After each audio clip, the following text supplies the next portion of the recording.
आज उठने में ज़रा सी देर क्या हो गई। आप तो मेरे मायके पर चले गए। सास ताने मारे तो समझ में आता है, पर पति से ऐसे शब्दों की उम्मीद मैं या कभी कोई औरत नहीं करती होगी। क्या औरत का पति के जीवन में बस एक सेविका जितनी भूमिका है? नेहा अपने पति मुकेश से कहती है। मुकेश बोला, क्या गलत बोल रहा हूँ? मैंने तुम्हारे मायके में देखा है, जब तक तुम्हारे पापा दुकान नहीं जाते थे तुम्हारी माँ आगे पीछे लगी रहती थी। एक तुम हो कि घर के फालतू के काम में इतनी व्यस्त हो जाती हो कि तुम्हें यह भी ध्यान नहीं रहता कि पति के कपड़े में आयरन हुआ या नहीं। सॉरी कहने की जगह तेज आवाज़ में बात कर रही हो। नेहा बोली, मैं सॉरी आपको क्यों बोलूं जब मेरी कोई गलती है ही नहीं। मेरी माँ का पापा के आगे पीछे घूमना तो आपने देख लिया, पर आपने ये नहीं देखा कि उनके जीवन में उनकी पत्नी का क्या महत्व और स्थान है। जहाँ आप मुझसे तेज आवाज़ और तू तराक में बात करते हैं, आज तक मेरे पिता ने मेरी माँ को तुम नहीं कहा, हमेशा आप शब्द से संबोधित करते हैं। मुकेश बोला, सुना माँ, इसके शौक़ तो देखो, ये चाहती है मैं इसे आप कहकर बात करूं।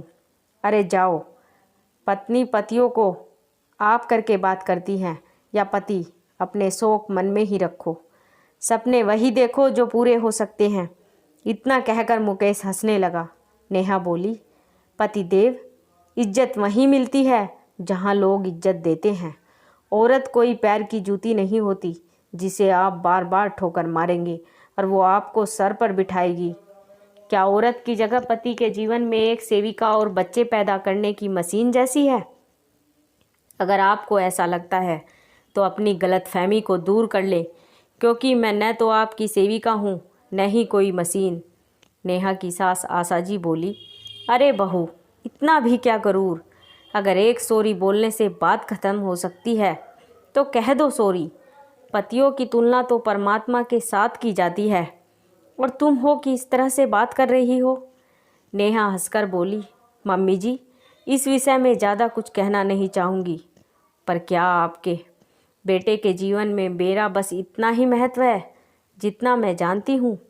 देवी देवताओं में पहले देवियों का नाम लेकर उन्हें सम्मान दिया जाता है, तो क्या मेरे घर में मुझे और मेरे काम को महत्व नहीं दिया जा सकता? इतना कहकर वो वहाँ से चली गई।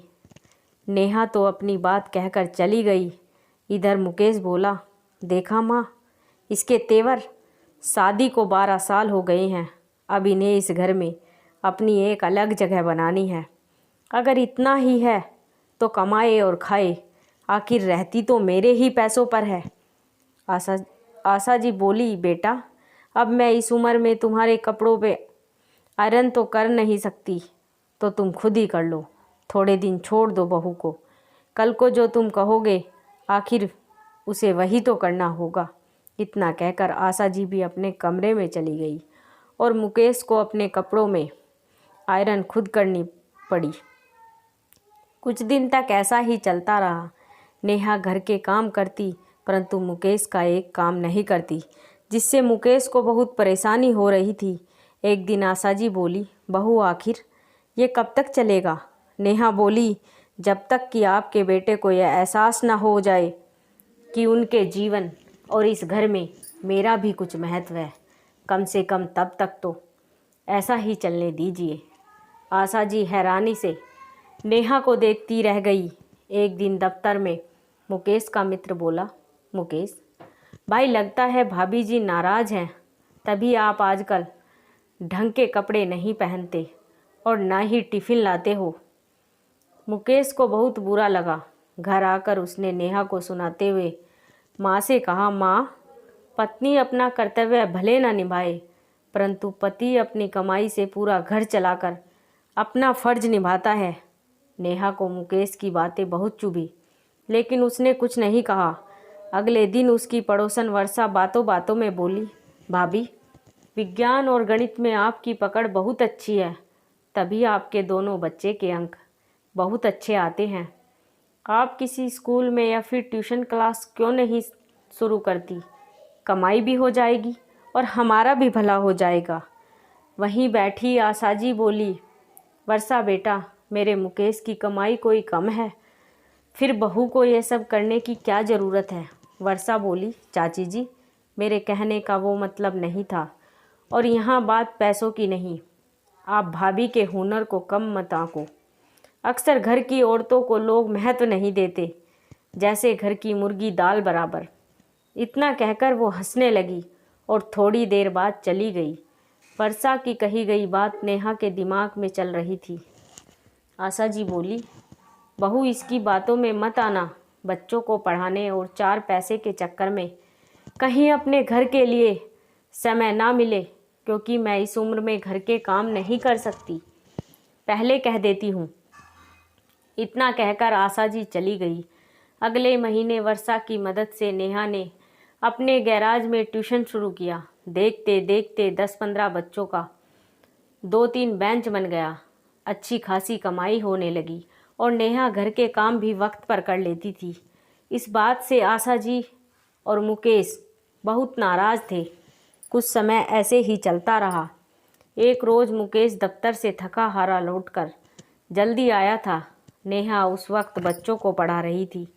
उस रोज़ मुकेश को एहसास हुआ कि पहले जब वो दफ्तर से जल्दी या देर से आते थे, नेहा गर्मा गर्म चाय और नाश्ता देती थी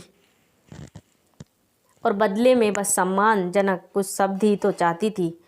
रात में जब नेहा ने खाने की टेबल पर सबको बुलाया तो मुकेश ने खाने से इनकार कर दिया। आशा जी बोली, बहू कहीं तुम्हारे महत्व के चक्कर में तुम्हारी गृहस्थी न बिगड़ जाए। नेहा बोली, मम्मी जी, तो क्या मैं गलत हूँ? क्या मेरे इस घर में या आपके बेटे के जीवन में कोई महत्व नहीं है? आशा जी बोली, बहू एक बार बैठकर शांति से बात कर लो। कहीं ऐसा न हो कि इन चीज़ों का प्रभाव तुम्हारे बच्चों पर पड़े। इतना कहकर आशा जी बच्चों को लेकर सोने चली गई। नेहा खाने की प्लेट लेकर कमरे में गई तो मुकेश ने खाने से इनकार कर दिया और कहा, जब तुम्हारे जीवन में मैं कोई मायने नहीं रखता और मेरी कोई जगह ही नहीं, तो खाना खाकर क्या करूँगा?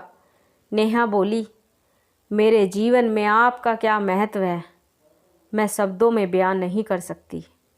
बस इस घर में और आपके जीवन में अपनी एक जगह बनाने की कोशिश कर रही हूँ, ताकि कल को आपके बच्चे आपकी मुझसे ज़्यादा इज्जत करें और वही बच्चे कहें कि मेरे पिता के जीवन में मेरी माँ का कितना महत्व था, क्या मैंने आपसे ज़्यादा मांग लिया? इतना कहकर नेहा रोने लगी। मुकेश नेहा का हाथ थामकर बोला, मैं अपने व्यवहार को बदलने की पूरी कोशिश करूँगा। इन कुछ महीनों में मुझे समझ में आ गया कि मेरे जीवन में तुम्हारा क्या महत्व है।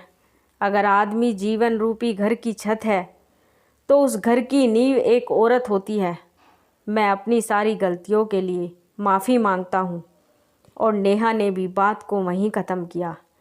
अगले दिन से मुकेश अपने छोटे मोटे काम खुद करने लगा और नेहा को पूरा सहयोग करता था। आशा जी को बेटे के लिए खुशी थी, परंतु बहू की बात उसने मान ली। इस बात का उन्हें बहुत मलाल था, क्योंकि अब खुद से ज़्यादा वो पत्नी को महत्व देता था। तो कहीं ना कहीं आशा जी को अपना सिंहासन हिलता हुआ नजर आया। आशा करती हूँ कि आपको यह कहानी पसंद आई होगी। कहानी पसंद आई हो तो चैनल को लाइक और सब्सक्राइब करना ना भूलें। धन्यवाद।